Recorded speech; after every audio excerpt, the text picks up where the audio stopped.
So, in responding to Lena, I felt like we were just scratching the surface.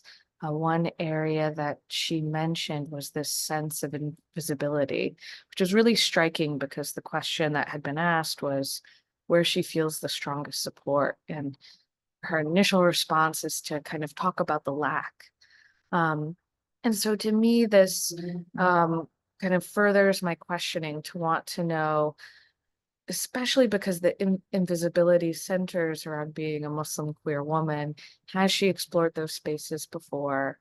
If she has, what that's looked like, or if she hasn't, what's holding her back? And of course, I might have divvied up these questions shorter as I heard her response in real time.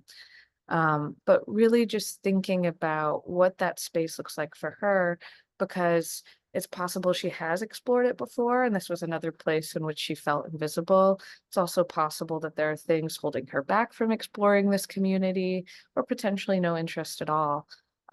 But it would be helpful because if it is a community she aspires to integrate herself in, this could be a potential way in therapy for her to get connected and also potentially address some of the and maybe do some exposures to some anxiety she's feeling.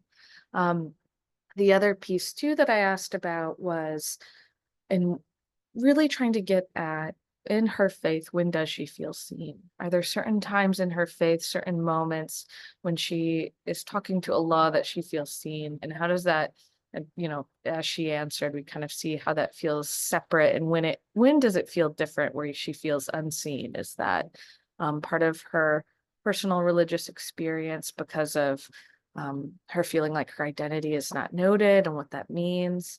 Um, does it come from a larger cultural concern? So once again, it feels again like we're scratching at the surface with Lena, but there's a lot of different areas to explore, both in uncovering community potentially for Lena and seeing if that's an avenue, but also kind of gently exploring what aspects of her religious experience are currently serving her, and ideally kind of doubling back and diving into the pieces that make her feel invisible and exploring that more together.